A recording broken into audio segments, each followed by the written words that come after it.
तरकीब बनाता था। एक दिन मूसा अलैहिस्सलाम को जलाल आया, फिरौन की तरफ मारने के लिए आगे बढ़ गए। अल्लाह रब्बुल इज्जत ने कहा, मूसा क्यों उसकी तरफ जा रहे हो? कहा, अल्लाह बहुत सताता है, हद से ज्यादा जुल्म करता है। बोले, मूसा सब्र करो, आपको सता रहा है, बदला हम लेंगे। महबूबों को कोई सताता तो महबूब बदला लेने की जरूरत नहीं, बदला अल्लाह लेता है। बदला कौन लेता है? जरा जोर से बोलो, अल्लाह लेता है। कहा, मूसा आप खामोश हो जाओ, बदला हम लेंगे। अब क्या हुआ मालूम? मूसा अलैहिस्सलाम घर को आ गए, अल्लाह ताला एक मच्छर मुकर्रर कर दिए।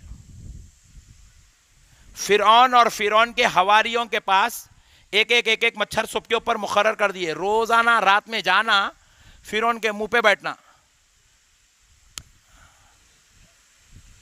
उड़ गया, फिर यहां बैठा, पट, फिर मारा, फिर उड़ गया मच्छर, फिर यहां मारा। सुबह हुए तक मार मार के खून हो जा रहे कल्ले, मच्छर मर रही नहीं। वो अजाब मुसल्लत कर दिया अल्लाह ताला। पॉइंट टू बी नोटेड, अल्लाह क्या करे, अजाब, मच्छर का अजाब दे दिए। ये अल्लाह है। बड़े से बड़े आदमी को छोटे से छोटे मच्छर के जरिए वाट लगा देता है इन्हें। काबे को तोड़ने आए तो अल्लाह ताला एक नबी को, एक पैगंबर को, एक फौज को नहीं भेजे, तयरन अबाबील, परिंदे अबाबिल को भेजे। उन्होंने क्या करे, बमा लेके नहीं आए, उन्होंने छोटे छोटे कंकरा मुंह में रख के लाके छोड़ते गए, बम बन के फुट रहा। समझ रही है? अल्लाह है, अपने महबूबों का बदला खुद लेता है। तब हुआ क्या, फिरौन मारना, इधर मारे तो उधर भाग, उधर मारे तो इधर, ये रात भर मार मार मार, पूरा कल्ला खून निकलना रात में। सुबह हुई तक नींद भी खराब, सुबह सोता था, रात में खाली मार लेते बैठता था। महबूब को सताने की सजा। इन लोग क्या करे, धोखा दे के बुलाए, धोखा दे के कूफा को, वहां मूसा अलैहिस्सलाम को अकेले को सता रहा था, यहां तो 72 की जान ले लिए इन लोग। धोखा दे के बुलाए, जान ले लिए। तो हुआ क्या, अल्लाह ने कहा, हुसैन बदला आप नहीं लेंगे, बदला हम लेंगे। बोले, मौला कैसा बदला? बोले, ज़ैनब ने कहा क़यामत तक रोते रहे, हम इनको ज़ैनब की बात सुनकर क़यामत तक रुलाते रहेंगे, और जब तुम्हारी शहादत आएगी इन पे अजाब मुसल्लत करेंगे। ये अल्लाह का अजाब है। ये क्या है, जरा बोलो। इसीलिए मुसलमानों, अंगारों पे नहीं नाचना। ये हमारे सुन्नियां भी शुरू कर दिए, अंगार बिछा के भाग रहे हैं, इसके ऊपर हौला होगा क्या? दीवाना हो गया। ये अपन लोग करने के कामा, ये अजाब ये उनके वास्ते है, ये अपने वास्ते। अपन मदीने वाले हैं, अपन कूफा वाले, अपन इराकी, अपन शामी, हम मदनी हैं। हम मदीने वाले मुस्तफा के गुलाम हैं, हम हुसैनी हैं। ये यजीदियों पे अजाब है, हुसैनियों पे ये अजाब। हुसैनी अपने आकाओं का जिक्र करता है और उनके जिक्र के सदक़े में मौला की जन्नत खरीद लेता है। ये बद्दुआ है हजरत ज़ैनब की। इसलिए अल्लाह ताला इनको तब से लेके आज तक रुला रहा। बात समझ रहे हैं आप? समझने की जरूरत है मुसलमानों, हर मसला समझो, खुदा की कसम समझने की जरूरत है। ये अल्लाह का अजाब है। अब आओ प्यारे दोस्तों, अब एक बहुत बड़ी बात समझाता हूं वाक़े करबला से। बोलूं? कल की जो तकरीर होगी इंशाअल्लाह वो कुछ और होगी। मैंने सोचा हमेशा हम जो है अजमतों पे गुफ्तगू होती है, कभी तारीख पे गुफ्तगू नहीं होती, तो मैंने चाहा कि आज आपको तारीख बताऊं ताकि आपको पता चले कि करबला की तारीख है क्या। अब दूसरी बात सुनो दोस्तों, बाज लोगों ने कहा कि यजीद इमाम हुसैन से ज्यादा अजमत वाला, फजीलत वाला। क्या हिसाब से अजमत वाला हो सकता साहब? यजीद सहाबी का बेटा, हुसैन नबी के बेटी का बेटा। सहाबी का बेटा नबी के नवासे से ज्यादा फजीलत वाला हो सकता? जरा जोर से बोलो। 1.5 लाख सहाबा भी अगर एक जगह जमा हो जाए, खुदा की कसम मेरे हुसैन से अफजल नहीं हो सकते। हुसैन हुसैन है हर हाल में, हुसैन हर हाल में हुसैन है दोस्तों। और हजरत इमाम हुसैन की उम्र शरीफ शहादत के वक्त 55 साल थी और यजीद की उम्र 38 साल थी। 38 साल का पुट्टा 55 साल के आबिदो जाहिद मुत्तकी व परहेजगार जन्नती जवानों के सरदार पे सबकत ले जा सकता? मेरे प्यारे बुजुर्गों और दोस्तों, यजीद इमाम हुसैन के सामने पुट्टा है। और आखिरी बात सुनो, यजीद जब इतनी कोशिश करके, इतने कत्लो गारत गरी करके तख्त ले लिया, आखिरकार अमीरुल मोमिनीन बन गया, तो बना तो क्या उसकी हुकूमत चली? सिर्फ 2 साल रहा उसके बाद, सिर्फ 2 साल। 2 साल के बाद मुख्तार अस-सखफी नाम का एक शख्स,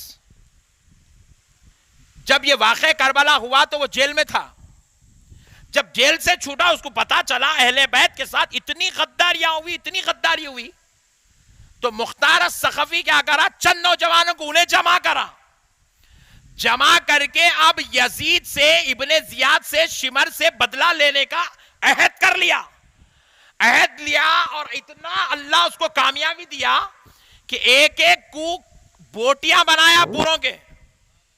इब्ने जियाद के तो बोटियां बोटियां बनाया, पूरे बना के जिस्म के टुकड़े टुकड़े करा, एक एक पार्ट अलग करा, उंगली उंगली काटा, एक एक टुकड़ा करा, इब्ने जियाद का खीमा बनाया।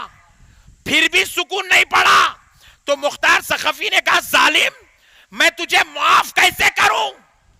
तूने उस मुकद्दस जात का गला काटा जिस गले को मुस्तफा जाने रहमत ने चूमा था। ये कहकर मुख्तार सखफी ने क्या किया? इब्ने जियाद के जिस्म के टुकड़ों को जमा करके उसके ऊपर घोड़े दौड़ाया। उसके बाद भी सुकून नहीं पड़ा तो उन जिस्म के ऊपर लकड़ियां मार के उनको वैसी जमीन के अंदर गाड़ दिया। इतना खतरनाक बदला लिया, इतना खतरनाक बदला लिया, शिमर से, इब्ने जियाद से, यजीद से, सबसे। तो अल-गुर्स 2 साल के बाद सल्तनत खत्म हो गई। तो अब यजीद का बेटा अब उस तख्त का हकदार था, है ना भाई? बाप का तख्त का हकदार बेटा होता ना। और अभी ने इतना जालिम है, कोई दूसरे बारे भी नहीं बोलने के वास्ते मैं हूं बोल के, बोले तुझ बैठ जा भाई, नको हमारे रख ले तुझ बोले। मगर अब यजीद ने क्या किया? अपने बेटे का नाम रखा अपने वालिद के मुआफिक मुआविया। तो यजीद के बेटे का नाम भी मुआविया था, यजीद के वालिद का नाम भी मुआविया था। तो यजीद का बेटा अब उस तख्त का हकदार है। जब यजीद मरा तो बेटे ने तख्त की तरफ आया और आकर लात मारकर कहा, मैं ठोकर मारता हूं ऐसी सल्तनत और तख्त को जो इमाम हुसैन के साथ गद्दारी करके हासिल की गई है।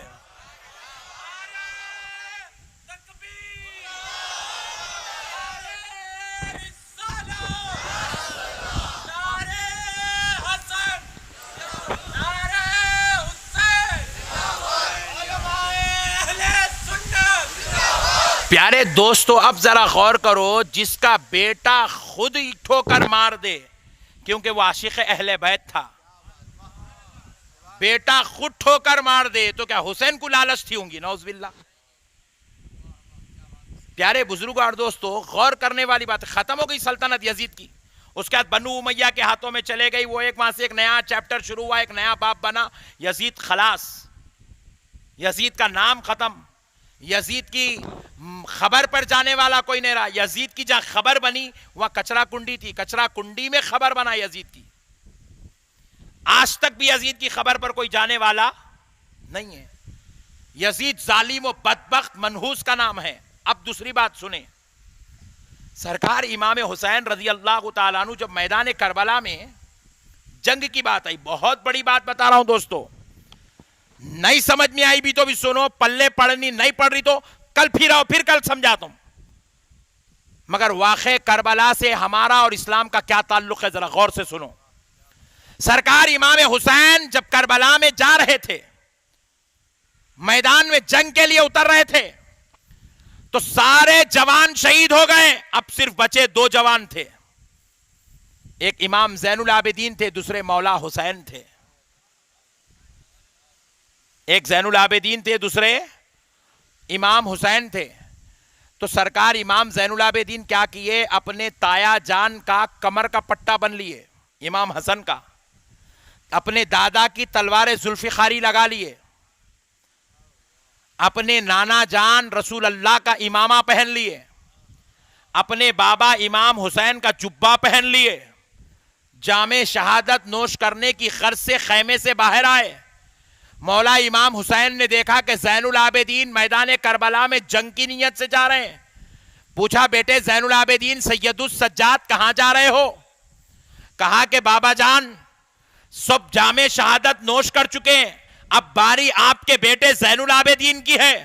ज़ैनुल आबिदीन जामे शहादत नोश करने जा रहा है, जालिमों का मुकाबला करने, उनको कैफरे किरदार तक पहुंचाने, उनको जहन्नम रसीद करने और खुद नाना के दीन को बचाने जा रहा है। तो कहा, बेटे हुसैन, बेटे ज़ैनुल आबिदीन, अल्लाह का वास्ता तुम मैदान जंग में नहीं जाओगे,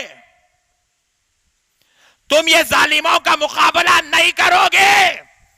इमाम ज़ैनुल आबिदीन ने कहा, बाबा 6 माह का अली असगर जा सकता है, 18 साल का अली अकबर जा सकता है, औनो मोहम्मद जा सकते हैं, हजरते मुस्लिम बिन अकील जामे शहादत नोश कर सकते हैं, हजरत अब्बास अलमबरदार मैदान करबला में जामे शहादत पी सकते हैं, तो फिर मेरे बाबा आपका बेटा ज़ैनुल आबिदीन जामे शहादत क्यों नहीं पी सकता?